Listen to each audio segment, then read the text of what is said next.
Good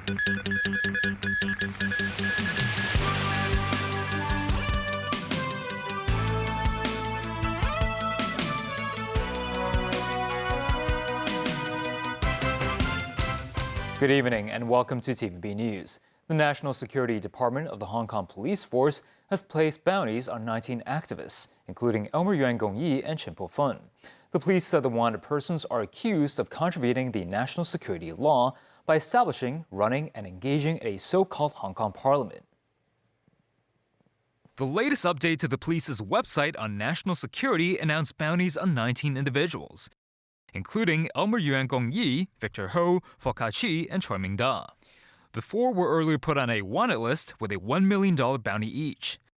They, along with 5 other suspects, were involved in the establishment of a so-called Hong Kong parliament abroad and organized illegal elections. The 15 people newly added to the NSL police's list include Chin Po-fun and Ha Hoi-chun, with a bounty of $200,000 placed on each. Authorities said 10 of them participated in elections in the so-called Hong Kong parliament before they were sworn in as lawmakers in the organization. The police noted the group's goals included self-determination for Hong Kong, promulgating the so-called Hong Kong Constitution, and overthrowing the system set in place by the Constitution of the People's Republic of China. NSL police have applied to the court for arrest warrants for the 19 individuals after suspecting them of committing the offense of subversion. Sources said 6 out of 10 suspects were involved in the earlier Hong Kong parliament election in May this year and were part of the anti-China Hong Kong Democratic Independence Union headquartered in Taiwan. 3 members of the group were previously charged with the offense of conspiracy to secession. The police urged the 19 wanted persons to return to the city and turn themselves in, adding that the case is still under investigation. Authorities reminded residents that any act of assistance, instigation, or participation pertaining to the Hong Kong Parliament will be considered a national security offense.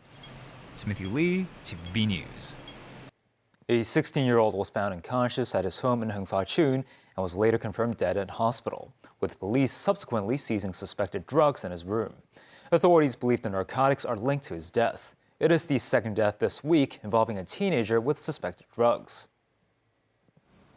The incident took place in a residential unit in Block 21 of Hung Fa Chun. The police said they were alerted by the teen's mother after she found him in an unconscious state and at around 7 p.m. on Thursday. He was later confirmed dead at hospital. Police officers subsequently found 2 e-cigarettes, a bag containing 14 grams of marijuana, and a cup containing suspected amphetamine inside a bag in the teen's room.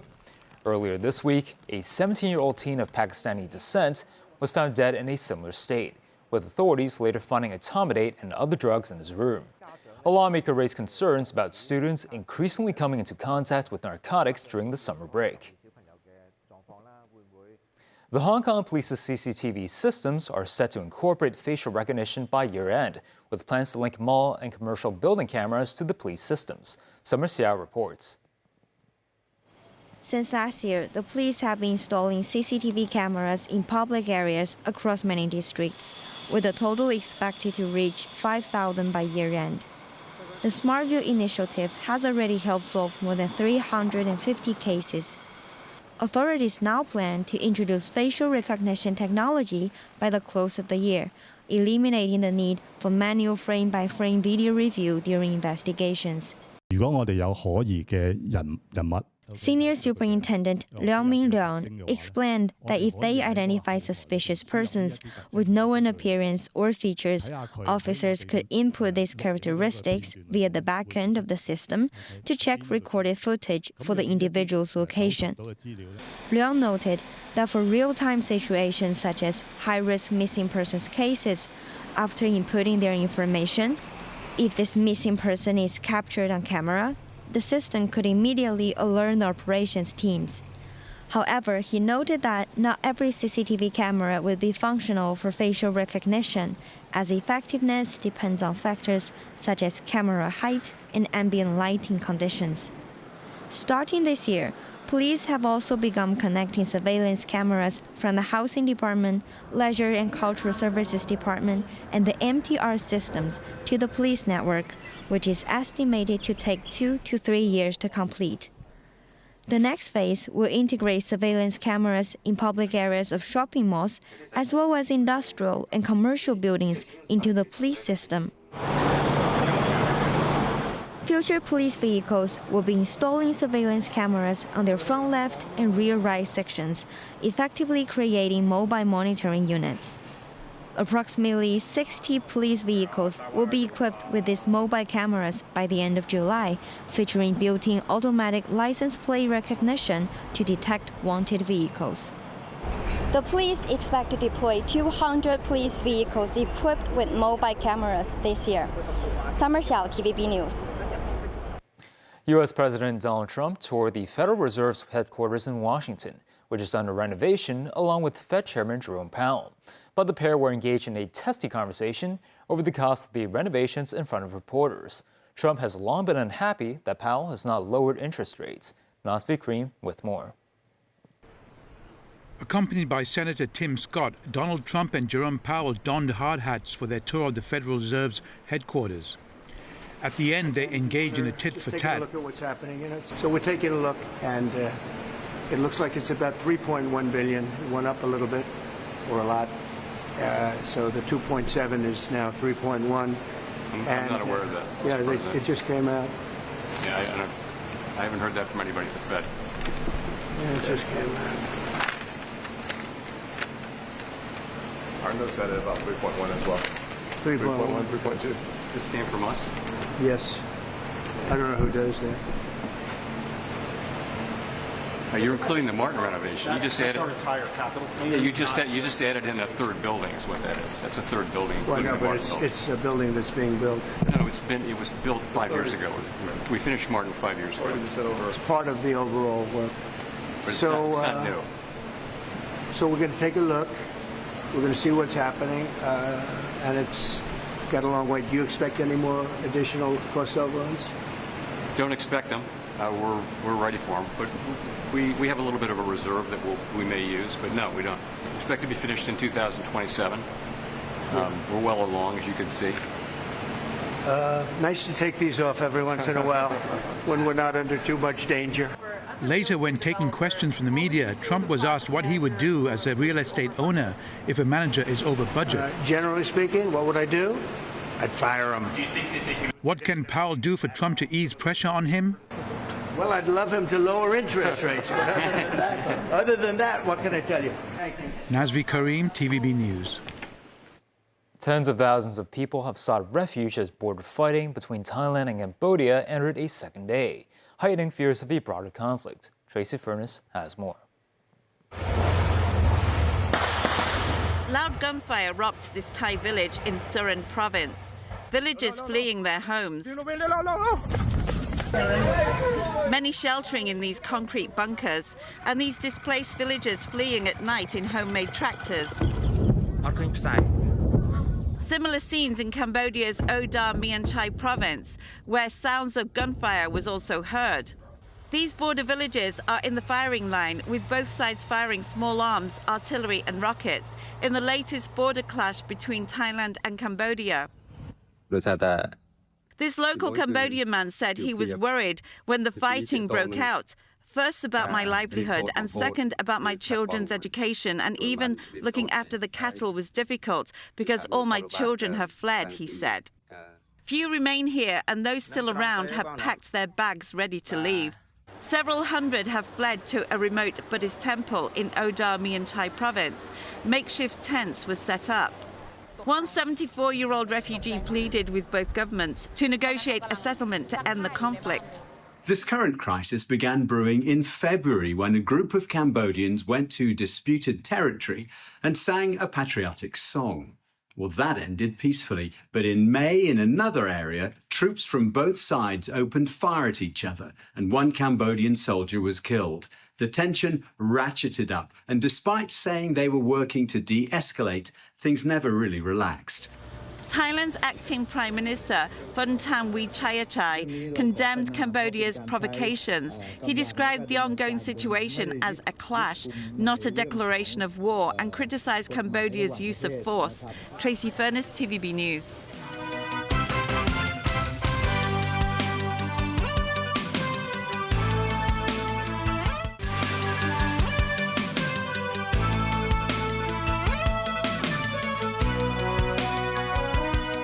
Ukrainians took to the streets for a third day to protest against a new anti-corruption law. This as Ukrainian President Volodymyr Zelensky submitted a new bill that would restore the independence of his country's anti-corruption agencies in an effort to diffuse tensions. Daniel Rao reports. Ukrainian President Volodymyr Zelensky submitted a new bill that he said would restore the independence of Ukraine's anti-corruption agencies. Zelensky said Parliament would review the new bill. The controversy surrounding the initial bill submitted earlier this week has threatened to undermine public trust in Ukraine's leadership after more than 3 years of fighting Russia's full-scale invasion. Critics said the first law stripped Ukraine's anti-corruption agencies of their independence by granting the government more oversight of their work. It sparked an outcry and protests, the first major demonstration since Russia's invasion of Ukraine began, and prompted criticism from the European Union. The protests haven't called for Zelensky to be removed from office, but are the first major anti-government demonstrations since Russia invaded Ukraine in February 2022. Zelensky initially argued the law was needed to speed up investigations, ensure more convictions and remove Russian meddling. It was not immediately clear when the new bill will be voted on in Parliament. The protests are likely to continue until the law is passed. Zelensky said the new legislation guarantees real strengthening of Ukraine's law enforcement system, the independence of anti-corruption bodies, and reliable protection of the legal system from any Russian interference. Ukraine's two main anti-graft agencies welcomed Zelensky's revamped proposal, saying it restores all their procedural powers and guarantees their independence. The agencies said they helped draft the new bill and urged lawmakers to adopt it as soon as possible to prevent threats to ongoing criminal cases. The Ukrainian president said the new bill reverses the earlier changes and also introduced additional measures aimed at combating Russian influence, including mandatory polygraph tests for law enforcement officers. The new draft underlines the prosecutor general and his deputies cannot give orders to anti-graft agencies or interfere in their work. Dan Rowell, TV News. U.S. President Donald Trump will visit Scotland this week, which will be a homecoming of sorts, but he's likely to get a mixed reception. Tracy Furness reports. Trump has had a long and at times rocky relationship with the country where his mother grew up, in a humble house on the windswept Isle of Lewis, one of the Outer Hebrides of Scotland's northwest coast. Born in 1912, Trump's mother, Mary Ann MacLeod, was born near the town of Stornoway, which is Ceres, Scotland, Trump said in 2017. She was raised in a large Scots Gaelic-speaking family and left for New York in 1930. Trump famously bought the Turnberry golf course in Ayr, which is now called Trump Turnberry. Security is tight for the US president's upcoming visit, but not everyone is happy with his homecoming. He probably will have Scottish heritage. It's not anything that I would be proud and welcome for him to engage in more, because I wouldn't want to associate with him. I have Scottish-Irish descent and stuff, so I just wouldn't, I'm not proud that he's Scottish heritage. Waste of time. Total waste of time. We don't want him here.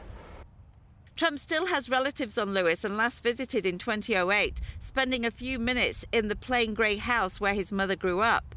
Trump's golf course was approved in 2012. Some grander plans were never realised, such as building 500 houses and a 450-room hotel, and the course has never made a profit. But undeterred, Trump is opening a second golf course this summer, named MacLeod Course in honour of his mother. Tracy Furness, TVB News. The Hong Kong Observatory has issued the red rainstorm warning signal. The thunderstorm warning is also in force. Meanwhile, 3 tropical cyclones are active simultaneously in the northwestern Pacific Ocean. The observatory said any direct threat to the city is considered minimal. The weather today in Hong Kong has been very hot. Many districts recorded temperatures as high as 34 degrees Celsius. But 3 tropical cyclones are active in the northwestern Pacific Ocean. Tropical cyclone Komei will move across the seas east of Taiwan towards the vicinity of Ryukyu Islands today and tomorrow. Another tropical cyclone, Francisco, will move across the East China Sea towards the coast of southeastern China, while the newly formed tropical cyclone Crossa north of Guam will move northward. The Hong Kong Examinations and Assessment Authority announced DSE exam fees for next year will be raised by 4%. With the new fees, languages subjects will cost $747 to $777, while other subjects will cost $519. Typically, candidates take 6 subjects, including 2 languages and 4 other subjects. Then they will have to pay $3,630 in total. For mainland students, the registration fee will be $2,500, marking a 20% hike year on year.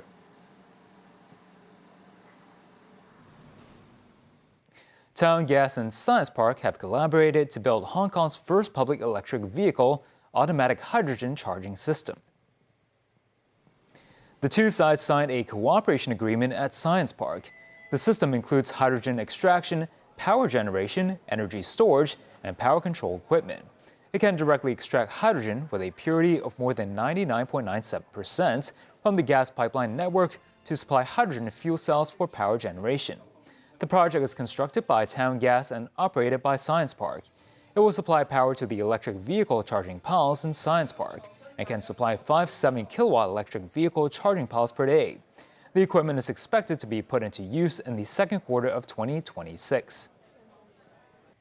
Hong Kong Disneyland is celebrating its 20th anniversary. The theme park's managing director expects the new expansion plans and promotion strategies will attract more tourists. Jenny Wang reports.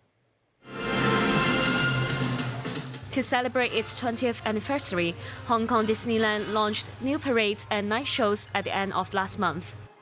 Its managing director, Michael Moriarty, shared future business growth plans during an interview.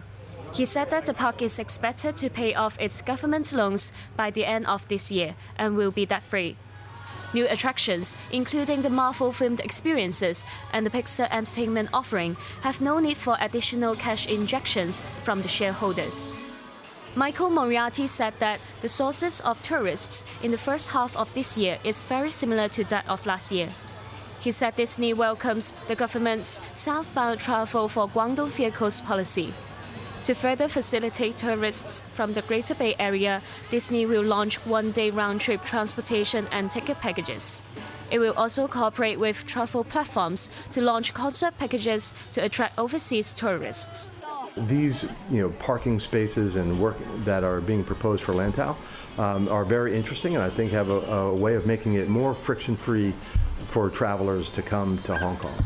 We are actively working with the government on this project. We are seeing an increased number of people coming down from Shenzhen just to visit Hong Kong Disneyland. We're working on ways to facilitate that, whether it's bundling our ticket and hotels with travel back and forth across the boundary to make that more attractive. Michael also states that Hong Kong Disneyland will continue their partnerships with Hong Kong government, Hong Kong Tourism Board, and industry partners to promote Hong Kong as a must-see destination in the region. Jenny Wang, TVB News. And that's the news. Thanks for watching.